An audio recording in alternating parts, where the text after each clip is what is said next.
Maravilha. Excelente ter tido a palestra do engenheiro Luiz antes da minha, porque conecta muito com o que a gente faz. O Gustavo vai botar aqui na tela, né?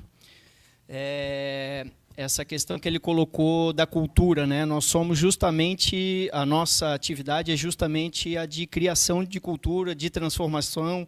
Nós somos os agentes transformadores do mercado em relação ao uso das ferramentas, né, dos processos. Tá? Então, se a gente for ver aquele tripé, que também é muito comum, além da sigla BIM, né, o tripé pessoas, processos e tecnologia, a gente atua muito na área de pessoas e na área também de processos, tá? Para fazer uso da tecnologia. Quem é aluno aqui, graduação? Levanta a mão, por gentileza, aluno.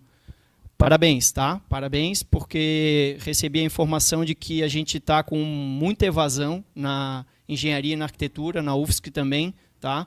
E o Brasil é um país, ainda vai ser, sempre que a gente vê que a gente ainda está atrasado em relação ao mundo, né? E a gente ainda está atrasado, todo mundo continua passando na nossa frente, isso quer dizer que a gente ainda vai ser sempre o país do futuro, ou seja, sempre vai ter muito por fazer ainda no Brasil. E a engenharia e a arquitetura é um setor essencial para construir nação. Tá?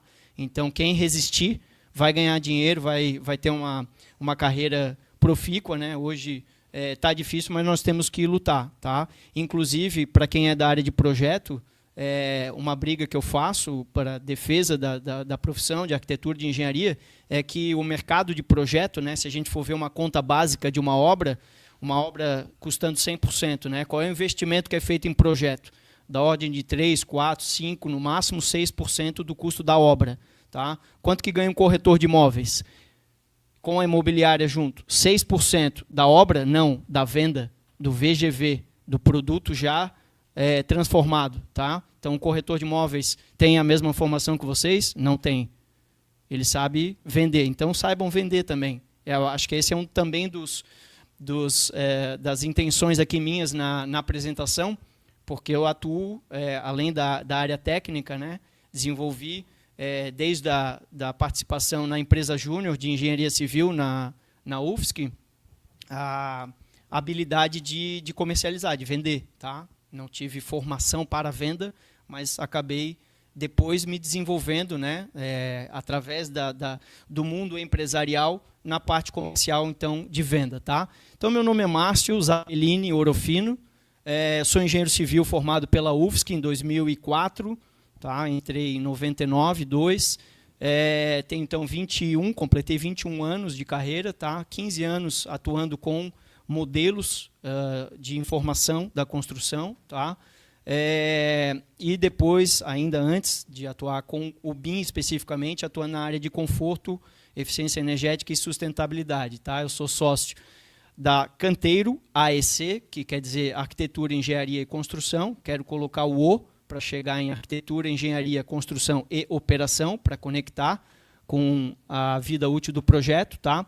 E também da N Consultores, tá? Que é uma empresa de consultoria para prédios de alto desempenho, prédios sustentáveis, né, que recebem os selos aí de sustentabilidade. Tá? Tem uma formação complementar em acreditação profissional, né, um LEED AP, profissional que é acreditado para atuar com a consultoria na certificação LEED. Tá? Tive o privilégio de começar cedo nessa área, em São Paulo, me mudei para São Paulo, morei 10 anos lá, mas atuo até hoje lá com o mercado de São Paulo, mas fui o primeiro profissional de Santa Catarina a receber essa acreditação. Tá? Por simplesmente uma questão cronológica, tá? Começamos antes. E depois também fiz uma outra complemento de formação, que é uma certificação de profissional de comissionamento, tá? De processo de comissionamento. O que é o comissionamento de instalações? É um processo de controle de qualidade da instalação, desde a concepção, como é que eu vou? Estava até observando aqui o auditório, né? A questão do conceito, do projeto, né? Hoje a gente tem tela, então, assim, por que tem palco, né? Será que a gente ainda tem muita coisa que é apresentada aqui, reuniões, mesa, e a tela, né? Monitor. Então, todas essas questões de para que vai ser utilizado, e aqui o auditório, né, ele foi projetado, o espaço, há algum tempo atrás. Então, como é que ele também se transforma ao longo do tempo para estar sempre adequado? Daí vem o retrofit. Tá? Então, essa questão do conceito, de trabalhar o conceito, de trabalhar depois o projeto, depois de trabalhar a obra, né, depois de trabalhar a operação, ela está sempre conectada. E como o Luiz bem falou, hoje a gente não deveria mais contratar projeto. Né? Eu quero contratar um projeto e do sanitário. Não, eu quero contratar um BIM e do sanitário. Opa! E agora vamos discriminar o que eu quero desse BIM. Eu quero geometria, eu quero quantificação de materiais, eu quero dimensionamento, né? Então a gente vem abrindo dentro do BIM, porque daí eu já sei o que é BIM, e daí o título da minha apresentação é Acabou o projeto. Agora é obra virtual. Então, assim, vamos parar de falar de projeto. Por que eu tenho que falar isso? Para a gente transformar a cultura. Porque se a gente sempre ficar falando projeto, projeto, projeto, sempre vai ser a mesma coisa. Então, assim, se a gente tem uma coisa nova para fazer, nós temos que pensar um pouquinho diferente, tem que agir um pouquinho diferente. Então, mesmo que bata na tecla, tem aqui, eu estava vendo também a jornada BIM, implemente o BIM com quem viveu o mercado. O que é implementar o BIM? Tá? Se preparar para entender o que é primeiro, quais são as ferramentas, para que eu vou usar, para que serve, para que vai servir, como é que eu atualizo, como é que eu consumo. Gostei de várias palavras que tu falaste. Tá? Consumir a informação, depois devolver a informação. Então, como implementar o BIM, que está ali no encarte da jornada BIM, trazida aí pela Conexão BIM, que foi palestrante de ontem, né? É fundamental para fazer o processo de início de transformação da metodologia, dos processos e da tecnologia. Tá? As pessoas vão continuar sempre, vai vir a IA, e a gente já está mexendo bastante com IA lá no escritório, mas é fundamental ainda o operador da IA. Né? A IA, o que eu vou fazer? Eu vou fazer coisa de robô para robô? Não vai dar certo. Tudo que a gente ainda vai viver é de pessoa para pessoa. Isso aqui que a gente está vendo aqui agora. Né? É troca de experiência, é uma conversa, é uma coisa orgânica ainda. Né? Tá? O nome da nossa empresa, então, se chama Canteiro, né, por conta disso, na época, envolvidos com o projeto, de já tentar antecipar a obra. Espera aí, se é modelo de construção, então, nosso nome, né, vamos fazer o canteiro de obra, mesmo que seja virtual inicialmente, para depois ser real. Tá? E esse container aí eu gosto muito, que é o meu sonho, né, é ter um container desse. Começou uma obra, depois de fazer toda a parte do BIM, de concepção, para tentar não falar muito a palavra projeto, né? O BIM de concepção, daí a gente vai para o BIM de desenvolvimento, depois o BIM de execução. Então, vai o canteiro, o container para a obra, para fazer o uso, o consumo das informações, gostei também, do BIM na obra. Tá? Então, um dos propósitos da Canteiro é realmente levar esse banco de dados de informação para sempre. Tá? E vai ter na operação também. Depois que a gente tiver operando o prédio, vai ter um pop-up lá na sala do controlador, se ele estiver integrado. Né? A luminária falhou. Tá? Qual é a luminária? Coordenada tal, auditório, papapá, número da luminária. É exatamente essa luminária aqui. Ela vai estar lá com um ID, um tag, né, especificada, que é aquela luminária ali. Lá vem o cara e troca aquela luminária. Quantas luminárias queimaram nos últimos tempos? Pum, banco de dados. Tá? Então, né, dados. É o que eles fazem com a gente todo dia, carregando esse equipamento que a gente está vidrado, né? Está todo mundo conectado nessa tela aqui todo dia, e é o que eles fazem com a gente. Tá? Para onde que foi, para quem ligou, as palavras que eu estou falando, daqui a pouco vai chegar um monte de coisa aí para vocês, que vocês ou ouviram aqui, né? Ele está escutando o que eu estou falando, então daqui a pouco vai chegar entregas aí para vocês virtuais, né? Do algoritmo, que eu vou falar por último o que é o nosso algoritmo. Tá? Então, aqui, algumas experiências nossas. Eu fico muito feliz que o Felipe teve experiências traumáticas, que ele chamou de falhas, né? Os BIMs que falharam, porque se não tivesse os BIMs que falharam, a gente não ia conseguir chegar nos BIMs que deram certo. Tá? A Canteiro nasceu justamente por uma demanda do mercado de querer começar a entender o que era BIM. O que é BIM? Eu quero esse tal do BIM aí. Pô, o BIM é bacana, bonito, colorido, tridimensional, né? Pô, que coisa maravilhosa. O cliente queria o BIM. Para quê? Não sei, eu só quero o BIM, cara. Eu quero o BIM. Então, fazendo de BIM, eu também quero o meu, do BIM. Então, a Canteiro, vendo essa oportunidade, um dos sócios que é um engenheiro civil também, ele viu a oportunidade, construía, né, de ofertar para o mercado BIM. Tá? Então, tinham 2 arquitetos que já estavam mexendo com uma ferramenta BIM, um software autoral em BIM, chamou ele, dá para fazer arquitetura, trabalhava com arquitetura, mas dá para fazer a outra? Já vinha o estrutural, através de softwares como o Eberic da AutoQI, foi um dos primeiros a gerar um modelo, né, visual, tridimensional. Foi o primeiro de todos, foi a estrutura. Depois vieram vindo os outros. Então, a gente fez todos os modelos, transcrevendo o modelo.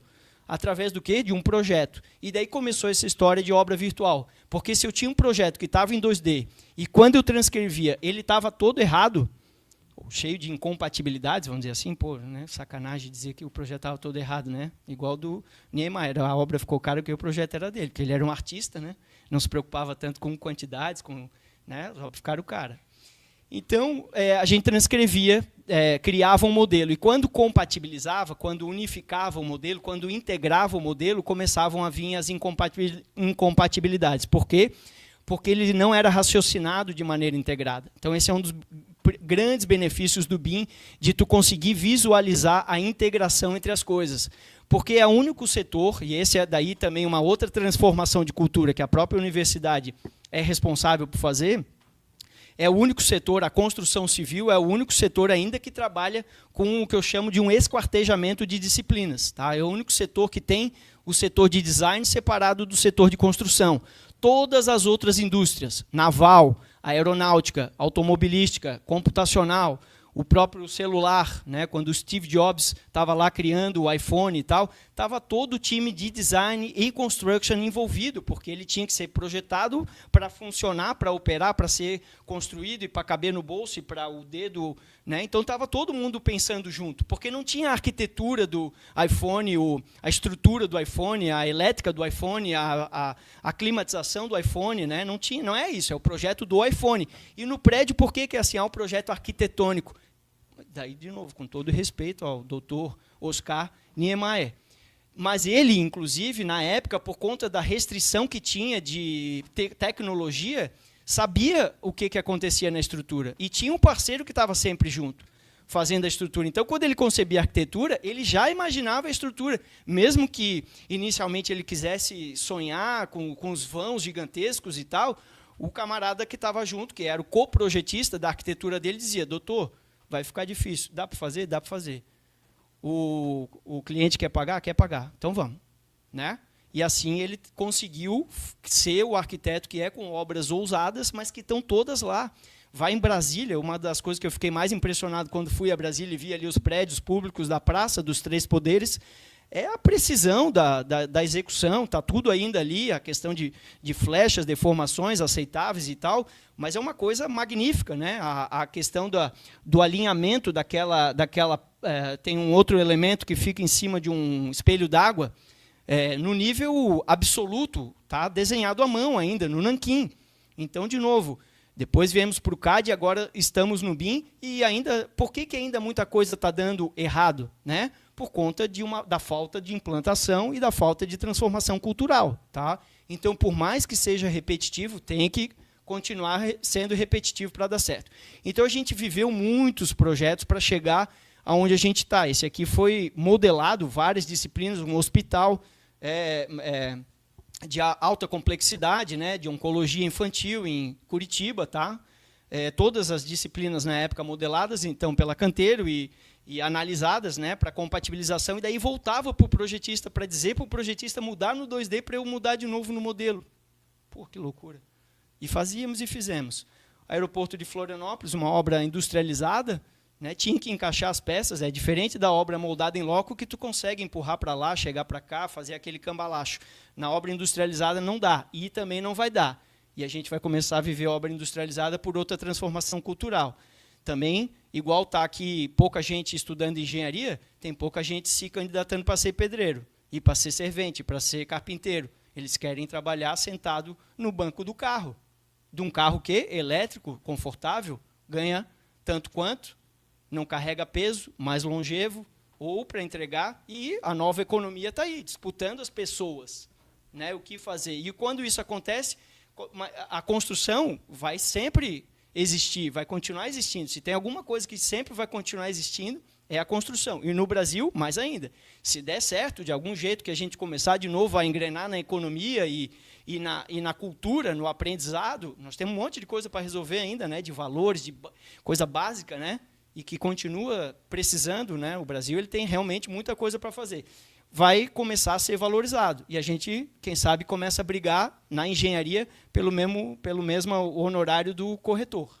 Tá? Então, uma série de prédios, assim, a gente teve a oportunidade de fazer o espigão aqui da FG em Balneário Camboriú, o Epic Towers, né? Também com simulação, um exercício de simulação para ver a diferença entre uma fachada unitizada ou uma fachada moldada em loco, tá? Para comparar custo e prazo e tomar decisão. Então, já fizemos. Aqui um projeto recente que a gente está fazendo, que é a infraestrutura do bairro Cidade das Águas, em Joinville, parecido com a Pedra Branca, né? Até o grupo é sócio também. O W, Hotel e Residences, em São Paulo. Aqui modelamos 21 disciplinas desse projeto também, com projetistas, né, conceituadores das disciplinas completamente gabaritados, e a gente acabou fazendo os modelos e conseguindo, então, contribuir para a construção do prédio que está lá pronto hoje em São Paulo. Tá? Eu também, então, tenho, antes de entrar na Canteiro, estava já na atuação da consultoria para a transformação dos prédios, tá? Em relação à performance. De novo, aqui, ó, eu não sei se tem, talvez tenha, em algum lugar, no ar-condicionado, é um item que eu observo bastante, que é a renovação de ar mecânica. Esse ambiente nosso aqui não tem janela. Por sorte, só estou eu falando, porque se tivesse todos nós falando, vocês só estão respirando. Mas se tivesse falando e respirando, a emissão de CO2 estaria aumentando. E aí o oxigênio estaria sendo consumido. Então, ele estaria começando a saturar, que é o que ocorre todo dia à noite, no quarto de vocês. Eu, por trabalhar com isso, durmo sempre com a frestinha aberta da janela, para ter renovação de ar, para respirar melhor, para dormir melhor, para ter uma boa performance. Então, muita gente que às vezes está cansada, hoje os quartos, os apartamentos estão cada vez menores, inclusive, vai saturar mais rápido. Então, e a gente está consumindo isso, e ninguém está questionando isso. E pagando R$500 mil por um cubículo que não tem performance, nem térmica, nem acústica, nem de qualidade do ar interno. Então, se a gente começar a dizer, opa, espera aí, cadê a renovação de ar? Não tem? Um abraço. A partir do momento que a gente começa a não aceitar, em alguns projetos, por conta da norma de desempenho, que é um assunto que a gente também trabalha, 15.575, já começa a dizer qual é o nível de desempenho mínimo, intermediário e superior. E tem gente comprando o altíssimo padrão com desempenho mínimo, acústico. É uma vergonha, porque o desempenho superior da norma é baixo, ele só é um desempenho superior, não quer dizer que está confortável ainda. A temperatura lá dentro, do mínimo, está 35 graus, mas ele tem o desempenho mínimo, porque ele está um pouquinho mais frio do que lá fora, que está 38. Então, lá dentro está 35, e lá fora está 38. E ele está com desempenho mínimo, mas ele está insuportável. E ninguém sabe disso. O mercado não sabe disso, o corretor não sabe disso para vender. Então, vocês sabem como engenheiros e arquitetos não comprem apartamento que não tenha um resultado satisfatório para aquilo que vocês almejam. Da mesma maneira que não compram um carro com um consumo de 2 km por litro. Ninguém compra um carro de 2 km por litro. E por que compra um apartamento miserável por R$500 mil? Ignorância. Então, a transformação cultural, né, a amplificação disso, cabe a nós. É o que eu estou fazendo aí há muitos anos, tá? Tanto na questão da certificação, aqui é a certificação LEED, que é internacional, que é aplicada para torres corporativas. Tá? Mas por que se aplica nisso? Isso é outra coisa. Quanto que custa para fazer um prédio como esse? Esse prédio aqui, a construção dele, custou mais ou menos R$1 bilhão. Tá? Mesmo assim, o salário das pessoas que ocupam essa torre, em poucos meses, tá? Ou nesse caso aqui em anos, tá? Mas em outros prédios menores que custam alguns milhões, 230 milhões, vamos lá, de reais para fazer o prédio, tá? Com 40 andares. Em poucos meses, o salário das pessoas que ocupam aquele imóvel custa 230 milhões de reais. Então, investir no prédio não custa nada, porque a empresa vive do que as pessoas fazem dentro dela. A maioria das empresas que têm pessoas, né? Porque tem empresas que têm máquina, que têm outras coisas. Mas as empresas que têm pessoas, elas contratam a cabeça das pessoas. Tá?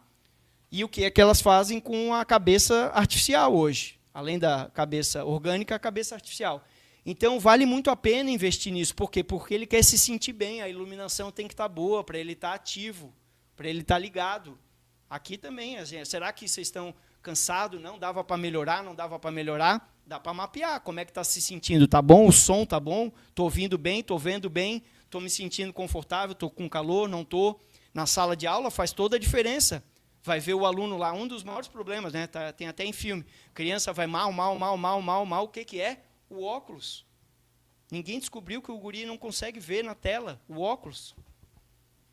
E daí corrige o óculos e ele passa... Não era burro, ele só estava com dificuldade visual.